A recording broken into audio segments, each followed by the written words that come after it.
Sa Emerson, DTF operator dito sa TIT-1 Luna. Ginagamit ito ng 7 araw na may bilang na 234 meters na run this week. Ito naman po ang aking printed head area. Ang capping na may 90% good condition. Head clean. Tayo lang po natin mag-complete. Linisin ng wiper after head clean. Nozzle check. Ayan po. Buo naman siya. Kumpleto naman po, pati yung white niya. Ang ink system, tama lang. Waste tank, dinispose kahapon. ABR, tsaka ground wire. Ito naman po yung stock namin ng anyos. White, tsaka powder. DTF film.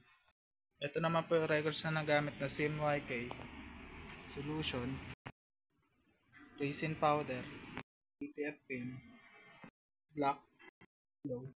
Penta. Ayan. Tsaka white. Daily output records. Printer daily checklist. At weekly daily checklist. Updated naman po lahat. Wala naman po kami in-house order. Thank you po.